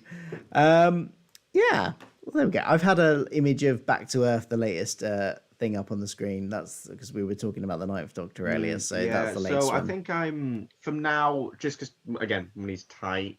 So I think I'm gonna wait just to see. I think if they talk, if something comes up that everyone's going like, oh my god, this one's been like this story's wow, it kind of really took me by surprise. It's really good. I'll probably pick it up then. I think now I am just going box set by box set. I'm not Yeah, getting like bundles. I mean, personally, there's a few ranges I tend to get. So anything Eighth Doctor, I will pick up because that's kind of like I've got everything Eighth Doctor. I'm going to keep up with that. And then beyond that, I might get it and I might not, but there's a few ranges that I have been getting. Like I've been getting the Ninth Doctor stuff, I've been getting the War Doctor stuff, I've been getting the Mhm. Gallifrey series, and things like that. So there are ranges that I'm more likely to get than others. I might pick up the odd release if it's interesting and I've got a bit of spare cash and stuff, but it's the Eighth Doctor is my core. Is anybody listening? Is there a who also listens to Big Finish? Is there a range you always get, and then other stuff you might not get? Let us know. Um, is there anything you will always get, Ben? Oh, that's a very good question. What have been my recent Big Finish purchases? I mean, I did get. I thought. Honestly, it is. I am going to be probably structuring my buys around what I might be able to make a video out of. I kind of want to do a best Doctor Who stuff from this year, video at the end of the year, and Okay. so I picked up I'll probably be trying to pick up some more recent things. So I've got Doctor of War Genesis. I don't know. It's got Jeffrey Beavers in, so that was a hook. I always he is one of my favorite masters, so that's always a selling point. I do just think it is a story by story basis. It's when they've got a deal on. Actually, I think I might be getting too pretentious about it. Just say whenever they've got a deal on, Ben, and which is almost all the time. They always have some kind of sale. They are. They are evil masterminds that they're hacking like my brain. And the brains of people like me who just want to scavenge. I had a couple of things in the chat from Will Newlands, one of which is a super chat, so I better read it out in a minute. But before I read the super chat one, on topic, he said, been getting all the 9 sets, and I do have to buy any Charlie releases yet to listen to the box set from January. Oh yes, because the Further Adventuresses of Charlie Pollard was the box set that came out. I did buy that as well. I've now got all of the Charlie stuff because I got her spin-off series fairly recently too, the series 1 and 2 of that. So I think I've got everything Charlie Pollard as well. That was good. And his super chat was, Phil, the most recent B&M leaks, what are your hopes for the 8th Doctor triple pack? Is it finally time for Charlie and Lucy figures, we hope? Yeah. Are you, Ben, are you a figure collector at all? Do you buy any figures? Nah, that's... It's a treasured part of my fandom, but it is something I did just stop doing like years ago. Like I'm slightly envious of the people who still keep up with that, but I fell behind, and I'm a very like, I never bought figures where like throughout like up until very recently at all. And then I bought one with the 8th Doctor in because I saw it was a big Finnish set from that was in B&M, which had the 8th Doctor, and I think it was, I can't remember which Dalek it was, but it might have been like Time Controller Dalek or something like that from one of the big Finnish stories. So I was like, okay, it's 8th Doctor, I'll get that one. And then I saw another set that I was like, oh, I'll just get this one. And so far I bought 3 sets now. The last one I bought was I bought the Keys of Marinus set with the Vord because I really like the Vord. But to answer Will's question, if there's another 8th Doctor set, I probably will buy it. I'm still saying I'm not a figure collector. I'm not going to be out there collecting loads of figures. But my 2 areas of figures that I might now get are anything 8th Doctor to go along with anything 8th Doctor on Big Finish. And because I've got now a 1st Doctor, the Vord, and I've got an Ian Chesterton, which came with the Vord. If they release a set which has Susan or Barbara in it, I would probably get those because I now kind of feel I want to complete a first TARDIS team. So I'd probably get those. Who would I want for an 8th Doctor triple pack? Yeah, Charlie and Lucy would be good picks. I think, although they're not necessarily my favourite 8th Doctor companions, I really like the current ones he's got in Stranded, actually, as are my favourite. Like Liv and Helen are I think my favourite 8th Doctor companions so far. So maybe them. Yeah, Charlie was I think Charlie was my favourite companion for a while. I'll need to revisit her stuff. Because in the early days, they were experimenting a lot, so there is some really interesting stuff. And I think that just all comes from like Scherzo. I'm probably pronouncing that wrong. Although Rob Shim's gone on record saying you can pronounce it however you want because it's a different universe. Okay. Charlie was my favorite for a while. See, Charlie, the twisted love thing. Oh, okay, like, yeah. How it was turned around, because like you go from, you watch the revivals like takes on it, and you go, oh, you're kind of expecting something the same, and Shimon kind of just completely turns it on its head. Although this did come before that, Shimon just completely turns it on its head. It's like, no, loving might not be a good thing from it, because love is not the same thing to a Time Lord, to an alien, that it is to us. So. Yeah, no. I see. I went through a bit of a journey with listening to the Charlie stuff. Initially, I didn't actually like her. I know. but I can see that. I've since, I don't know, when I first started listening to it, and I grew to actually love her personality, but it felt a bit like the whole Edwardian adventuress thing felt very put on, and it kind of felt a bit OTT. I know what you mean. I tried to get a friend to listen to Big Finish, and I got him Challenge to Midnight, and he bounced off part one because he said, "Yeah, I didn't really. The characters were just too British. Yeah. I didn't really like them." He said he liked the TARDIS team, like Eight and Charlie, but like all the other characters, they're kind of caricatures. And to be fair, that is kind of the point. Yeah, But I yeah. do see how that would like bounce someone straight off, and I think that might be. I think because it does go part by part, that might give you an incentive to like just bounce off it. Yeah, definitely. I'm just going to say quickly hi to Trek Lad before he Yeah. bounces off again, because he says just popping in to say hi super quick, working on 2 Star Trek episode reviews, so busy. Oh, wow. I hear nothing but good things about the Who audiobooks, need to get on that hype. Yes. Trek Lad is an amazing Star Trek video creator, so if you like Star Trek and you're watching this and you've not watched his videos, go check those out. They're really good. He's recently come back after a break after having a small child, so so as opposed to a big child. I don't but so yeah, go check out his content if any of you like Star Trek.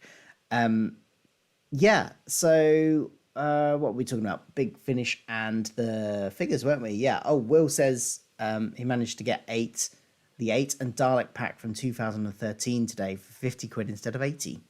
I guess that's a bargain. I don't know what things are going for secondhand, because I've never bought any of them secondhand. I've only bought the ones that I've seen in the shops that I kind of think, oh yeah, that'll work well on my shelf, I guess. Imagine an Auton story starring the Doctor Who action figures, and that's the invasion. They're invading. I'm honestly, I think I told Davis this. I'm honestly not surprised someone's not done a Funko Pop Auton story. Yeah.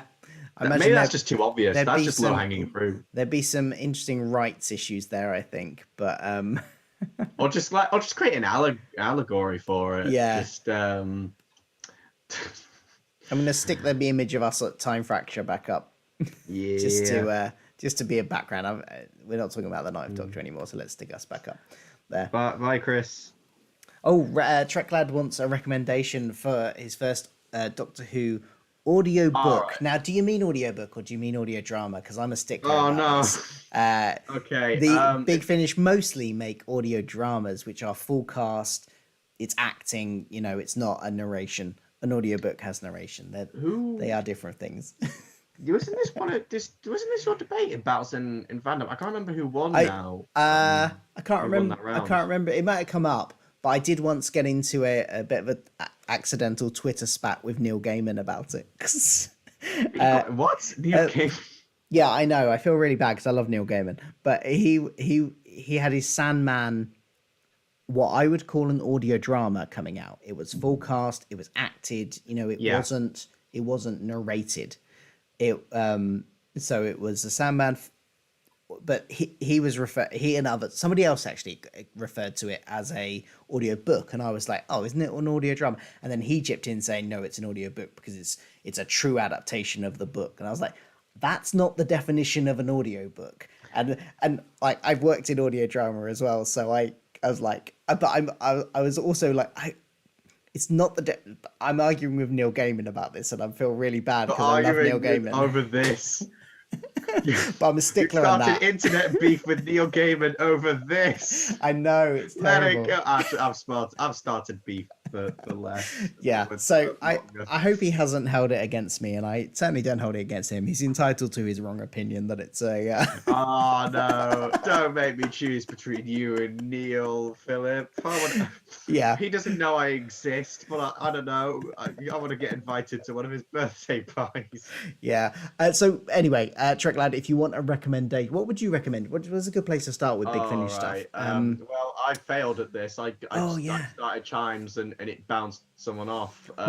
This was one of my questions in Battle in Fandom. Where to start, I think, was one of the things. What would you recommend? I think it depends on who your favorite Doctor is. So if we know who your favorite Doctor is, it'd be easier to recommend one to start with. So pick one from your favorite Doctor. My most experiences with the Eighth Doctor, um, like you say, Chimes might not be the best place to start.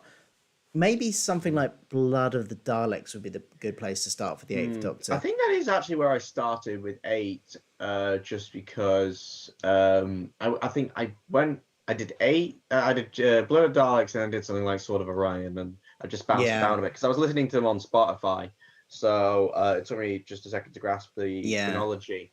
Because Blood of the Daleks Um, is him getting a new companion. It's kind of a good entry. It was billed as an entry point and that it's and it's ahead. and it's Big Finish doing RTD style Doctor Who, Yeah, their own take on it, because the show is back at that point, and you want to bring some new people in. yeah. Will Newland suggests Chimes of Midnight, or Spare Parts. Spare Parts is Um, amazing as a kind of origin of the Cybermen story. That's really yeah, good. I do wonder about how that is in like the classic Doctor Who mythology. Although I do think references, like, as long as you've got a good like strong like base for it, I mean, you already kind of know who the Sidemen are. Even if your only experience is the new series and like how they introduced them. Yeah, I think someone described the partner just listening in on just this one scene of Yvonne after her conversion going back to her family. She just listened to the partner only like heard that and was just like floored. It was just like, oh my god, that yeah. is horrifying. So like, I mean, maybe just a good standalone story would probably do. Um, Take the for Will this Newland says that was pretty good. Technophobia is good for new Who viewers. If you're a fan of Tennant, Yes. 10th Doctor Or and Donna, that would if be you a want to good one get to him a start. box set, although it is, I did get that on like Audible. Some of the big finishes are on Audible, and if you've got a membership and that's like £7 a month, Yeah, you get them with tokens. That's actually not a bad deal. yeah. So like I got the whole 10th Doctor Adventures first box set for £7 That's quite worth. cool. I see. I always just buy directly from Big Finish, just because you get if you're buying the CD, you get the download as well, and then it's all on the Yeah. Big Finish app, which is quite handy. Yeah, me too. I again, I'll just go to wherever the best bargain is at this point. That's fair enough. That's fair enough. I have Cool. multiple sources of content, and Yeah. I'm well stocked. Yeah. I never finished listening to all my Big Finish before I buy more. Like I've always got a backlog to listen to. Yeah, me too. Oh, tell you what, one good place to start. If you're going box sets, then I've got no higher recommendations than the War Master. Yeah, that's good. Yeah, It's Derek it's Jacobi. I was going to say Peter Jacobi. Who's Peter Jacobi? Derek Jacobi is amazing in that. Yeah. He's yeah, my favorite is the second box set, but the first box set's also really good. Actually, to be fair, the second box set could be a good start as well. But I think the first box set's the easiest one to get new people in. Yeah. Second one can take a while because it's all one story in a way, and although that first episode is really good because it's the Master ringing people up and talking them into killing themselves. It's Oh, okay. so dark, but and he's doing, and that's just like one piece of his plan. Mm. It's such a dark story where and when you find out why the Master's doing it, it's kind of depressing. Yeah, Yeah. that's so yeah, War Master. Any of those. I did buy the first four. I did the same thing I did with Nine's audios. I bought the first four, although one at a time, and then I just left it just for a little while because Antigenesis was pretty good, but it wasn't my favorite. And then I'm definitely getting the one where he meets the 10th Doctor, Oh, Tennant. yes, I've seen that. Yeah. The only one I've actually listened to is the one with the Eighth Doctor in it, because I buy everything Eighth Doctor. So Oh yeah. it's the one. I won't spoil it, Oh, I've listened to that one as well. Well, actually, Well, I won't there's spoil it two for of the anybody listening. there's two of the Eighth Doctor, isn't there? Is there two? There's Is there? yeah, there's two. I Yeah, mean, I don't there's have Rage everything of the Eighth Doctor Time then. Lords, and then there was another one. That's box set 5, and then there's the 6th one. I think that's Joe Grant, and then 7th one is the one with Mr. Tennant, and I'm looking forward to that. Although I do wonder, I would really love to get him with Eccleston. Yeah, that would be good. That would be Because good. I do kind of see, because Johnson was obviously a 10th Doctor parallel. I kind of see Jacoby not strictly, but a little bit as a 9th Doctor parallel. Okay, yeah. As well, not completely, because someone pointed out that he does look quite a bit like Hartnell's Doctor. He's kind of got that vibe, at least how he's depicted in like Utopia. And although how he regenerates is a little the set and the way the TARDIS is shot kind of looks like how where the TARDIS is positioned in the set does kind of resemble Parting of the Ways, and where the TARDIS was positioned in that final scene. And now that I think of it, it's a weird role reversal of like Parting of the Ways. It's a bit of it's a twisted version of the Ninth Doctor's regeneration, because the companion saved the Doctor in that one, whereas Utopia, companion kills the Time Lord. Yeah. And that's interesting. and the Doctor and co have been turned in, are racing up to get to this top floor so they can reach him and stop him. So the Daleks in this metaphor, maybe it's an interesting role reversal. Now that I think I hadn't clicked at that before. Yeah. There's some more suggestions. Write that down. Write that down, Ben. Write it down for a video. Yeah. The stylish one says hi and suggests Storm Warning, The Innocent from Only the Monstrous box set, the 11, the opening ep of Doom Coalition, which I love the 11. The 11 is a brilliant villain. I really would love to see the 11 played by Mark I've only Bonar listened to one story with him, and I'm like, okay, that's an interesting really interesting villain.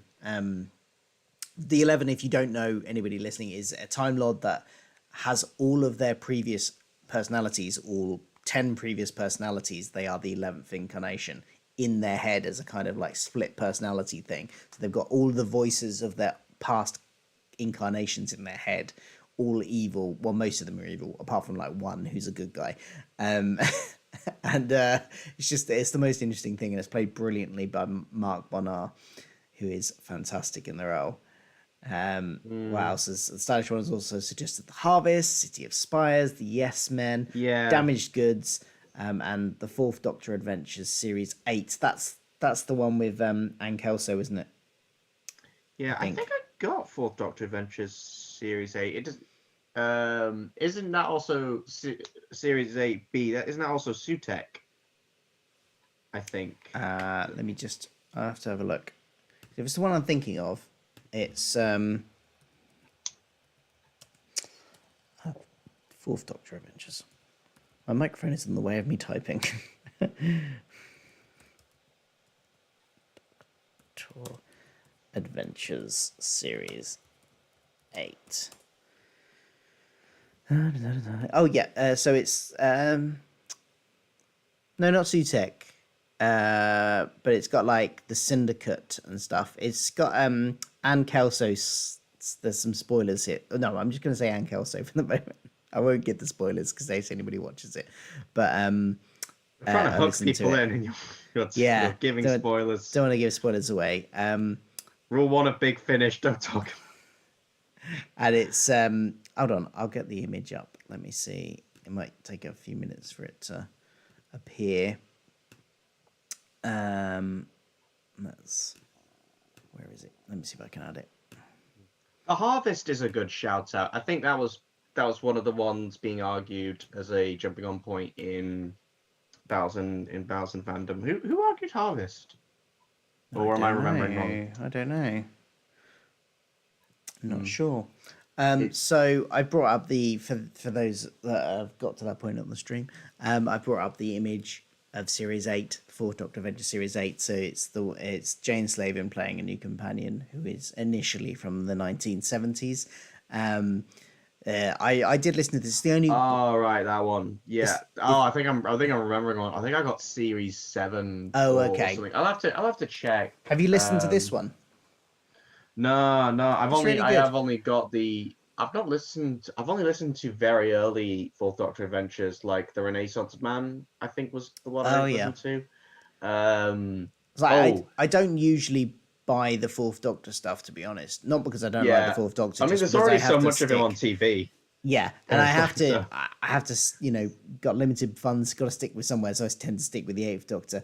But I did have to buy this one because I know Jane's a friend of mine, Jane Slavin, who plays the companion in this. So I was like, oh well, I've got to buy it because she's in it, and it is really good.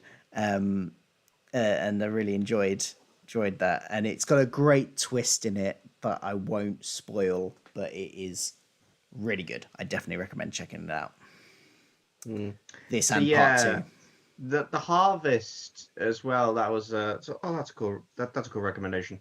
The Harvest was really interesting for me because I could imagine. As I was listening to it, I was like, I could imagine this playing out on TV. It's a little similar to Rose in how it's presented.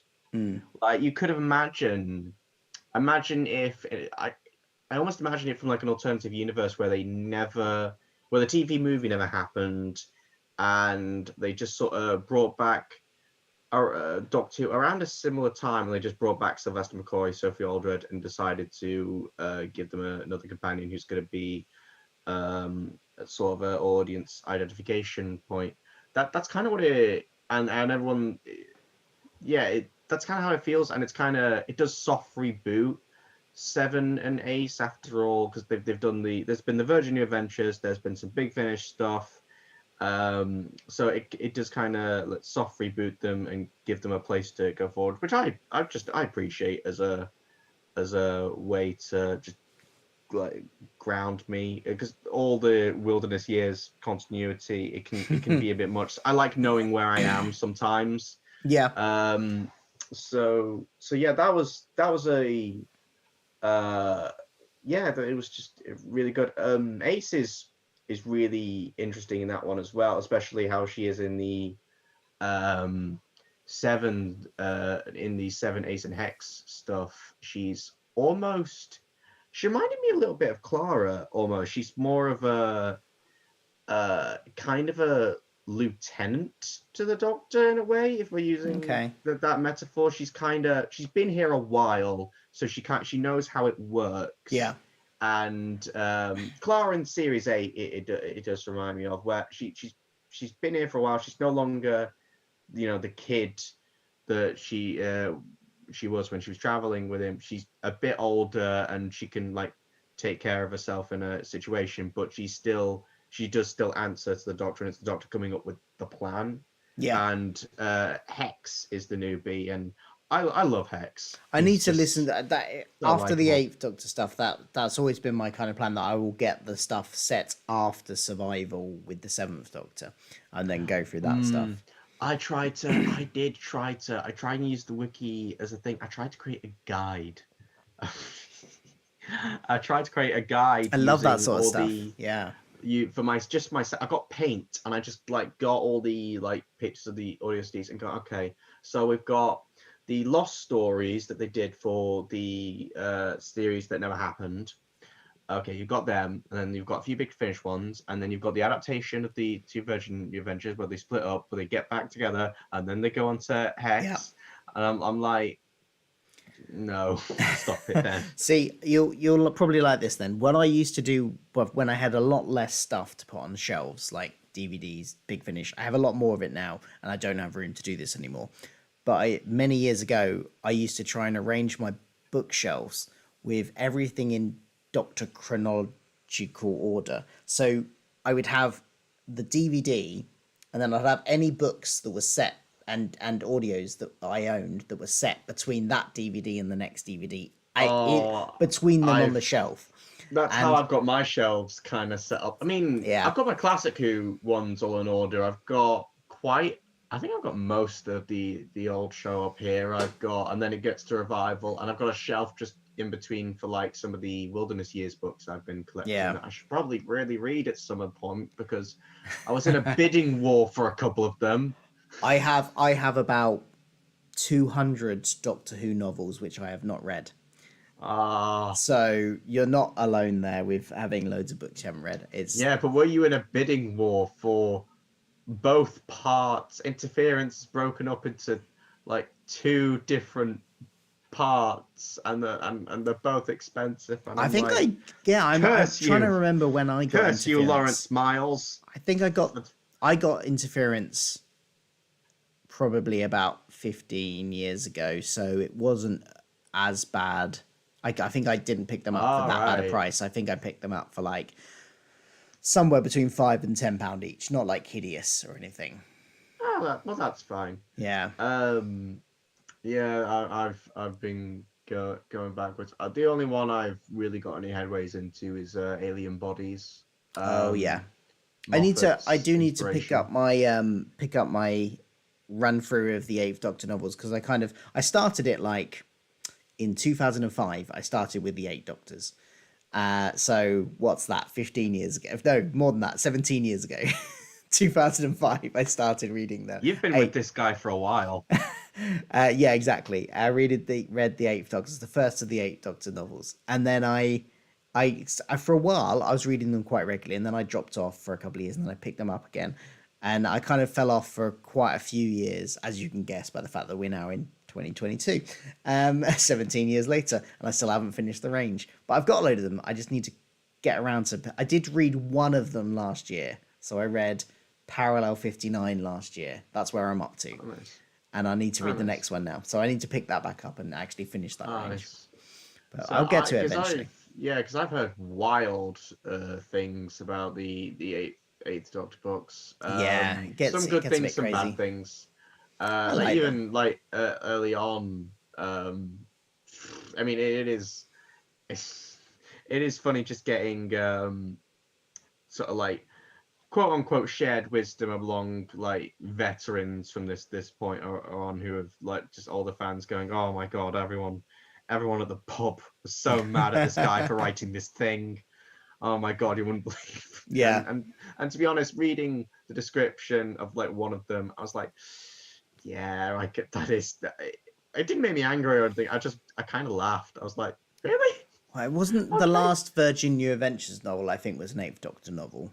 It was the only Eighth Doctor novel in that. An Ice Warrior one. Yeah, it was, but I think in it, isn't it also the story where the Eighth Doctor... Now, I've never read it, so do somebody... You mean the one where Eight and Benny do the... Okay, yeah. We know what we're talking about. We know what we're talking about. They do the horizontal shuffle. They finally got used to... They finally got the opportunity to use the costumes from the Green Death. Let's go with that.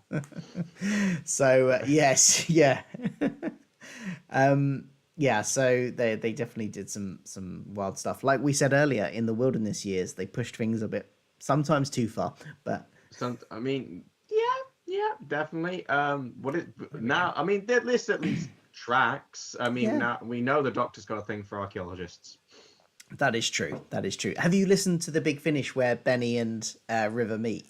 Yes, because I was in the live stream for Big Finish Day. Oh, okay, and, that was one of the audios played. Oh, that was great fun, because when the master audio came on, there was a great bit. We were just like, oh, he's listening to these people talk about how they're trying to survive from Daleks, and he just sounds bored.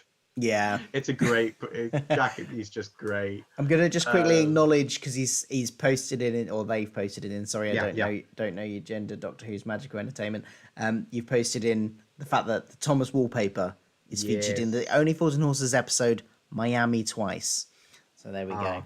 That's one I need to go look out for to find my Doctor Who Thomas Tank Engine wallpaper. Is that a recommendation? Does the wallpaper make the episode? Because I've been meaning to watch all the Fools and Horses. Well, it's because a few things could ask I you just about. want to see my childhood wallpaper in a TV series. So and I'm apparently hoping it's in you're that in one. it. To be honest, I'm hoping we see like just. I don't Chow Yun recall make a them cameo. filming in my bedroom, so I think it might just be a coincidence. You forget all things from childhood. That's Philip. true. That is true. It just got turned into a nightmare later on about cameras, and then you forgot about it the next morning. Yeah. The stylish one says the class audios are great. I've listened to one of them, which was the one with Ace. I bought it specifically because it had Ace in it. Yeah, That that's was how they good. get you. That is how they Big get Fin- you. they've got this. Class. That's how they get people into different ranges with Big Finish now, isn't it? They're like, oh look, this person. They're a devious crossing bunch. over. Yeah. They're a devious bunch. They've got the sales. They've got the characters we like. Diary And of River Song they're recommending as well, which I have got a few of, but not all of. I just got the again the ones with the master. That's probably a big draw for me. If you've got the master on, that'll probably Any version get me. of the Master, or Like any version. I am hoping to eventually maybe do a video or do some video bring like, every single story in all expanded media, including like some of the ones he's just under a pseudonym, like the one or the man with the rosette, like in some of the books. Like I'm counting those. Maybe just rank them all. wow, Just go mad. be a long video. That'll be not all in one video, hopefully, but basically, when I hit that point in my YouTube career, that's when you'll know I'm crying for help. Yeah. Doctor Who's Magical Entertainment has confirmed they are male. There we go. We can use he pronouns now. Like, especially with a name like that, you're just never sure. Who knows? Will Newlands. The Hex audio. Oh, yeah. Sorry, what? No, go. Yeah, about the Hex. the stylish one has talked about 7 Ace Hex. Oh, favorite long running Big Finish arc. Gets quite complicated towards the end, but brilliant. Hex is awesome. Favorite Hex audios: Live 34, Night Thoughts, No Man's Land, The Word Lord, Magic Mousetrap, Death and Family, Phobia, House of Blue Fire. I actually listened to most of those. I got quite a bit far into it. I have yet to get to. I think I got to one right before Death in the Family. Okay. Which, I know a couple of spoilers about. So, but there's a reason why I want to maybe listen to a few more Big Finish before I get to that one, so I can feel all the emotions that I should be feeling from that story. Because it goes some places. Will Newlands also said or asked, am I hyped for 8 and Charlie against the head crabs in the Return of the Classic Doctor's New Monster set? Are you hyped for that? The return, the classic Doctor's New Monsters. I mean, I bought the first two. In fact, that was my first. That was one of my very early purchases from Big Finish, and they're great box sets. I convinced myself that my favorite Tom Baker story for a while was his Bastion Arada one. I don't even remember what it's called, but it's not doing anything remarkable, but it does it so well. It's just such a neat little horror story. Yeah, I've liked the classic sound design Monsters sets generally. They've been quite good, and again, they've got the 8th Doctor, so I'm going to buy them. But the head crabs one did make me wonder, like. You're really. I don't want to say bottom of the barrel, but I know continuity. Continuity was like, doesn't he? Does he? Like, I'm sure he doesn't recognize them in Peter Capaldi. Doesn't recognize them. But then maybe I'm misremembering it. I mean, like the Doctor, or maybe he'll forget it. I mean, to be fair, it's 8, isn't it? He's gotten his mind wiped so many times. It's true. Who knows what he's forgotten? And he's thousands of years older by that point, anyway. So maybe he's forgotten. You can't remember everything. This is this is why he should have not thrown away his 500-year-old diary. Yes. Or he should have gone another 500-year-old diary. Yeah. Well, we've been going almost 2 hours, so that's a while. I did wonder, like, when do you want to get rid of me? I'm gonna head to bed. Frankly, I'm tired. I don't blame you. I can I keep making people talk, and that they keep not getting any sleep, and I should know better at this point. After we went to Time Fracture last night, I had to, because I don't live in London, so I had to head off quite soon. But I know you were talking about going to the pub. Did you end up in the pub or not? Me, it was just me and Sam by that point. Oh, Yeah, okay. we got one drink, and then he headed off, and I headed back to my hotel room, and I hadn't eaten all day, so I was like, please, pizza, get here soon. My ribs are meeting my spine, and I did. I got my pizza, as I put in the group chat. Yeah. This is the perfect way to celebrate after you save the universe. Yeah, definitely. Doctor Who's Magical Entertainment said put each Doctor from Doctor Who in a Disney movie. I'm not going to do that now because that would take too long and I'm ending the stream. But I'll do that video. Yeah, I'll do that video one day. It sounds like a good Subscribe video. to my I might channel, do it. and I'll do it. Go subscribe. Plug your channel again before you. The vacuum of comments. I've got some. I've got my worst episode ever series, which is very short videos, around 7 minutes, 8 minutes. I try to keep them as short as possible because that's probably their best selling point. But then there's slightly more in-depth video essays. I've done a couple of those, hoping to do more soon. I've got one up on The Witch is Familiar that I'm really proud of. That's in 2 parts because of like software reasons, and another one on Thin Ice. If I can just plug those, if any videos, those are the ones I'm most proud of. Cool. Yeah, go check those out, and I'm gonna consider that Doctors in Disney movies idea as well for a video, because that actually sounds like a good idea. collab. Yeah. And Stylish One says Time Fracture is brilliant. It is. I've put the photo of us at the event back up for one last time before we go. That's if anybody was wondering who everybody is there, we've got Ben at the back there. We've got Adam, Big Adam, as I call him because he's really tall, down at the front. Samuel Davis, crouching just next to the TARDIS. Rory at the front holding his hand out, who is Rassilon Productions on YouTube. Caroline Lai, who is a YouTuber as well. Dominic Martin at the back there, who Chaser, you might know him as. Jude next to him. I always forget what his Twitter handle is exactly, but it's something about pigs. Pig in blanket, something. I can't remember what his Twitter handle is now, but he tweets quite a lot. Got Adam Martin, my co-host of my Red Dwarf podcast, at the back there with the headband on as well. And there's me and my wife just in front of him, and Adam's girlfriend Rebecca just in front of us. So there we go. That's the team we had for Time Fracture to save the universe.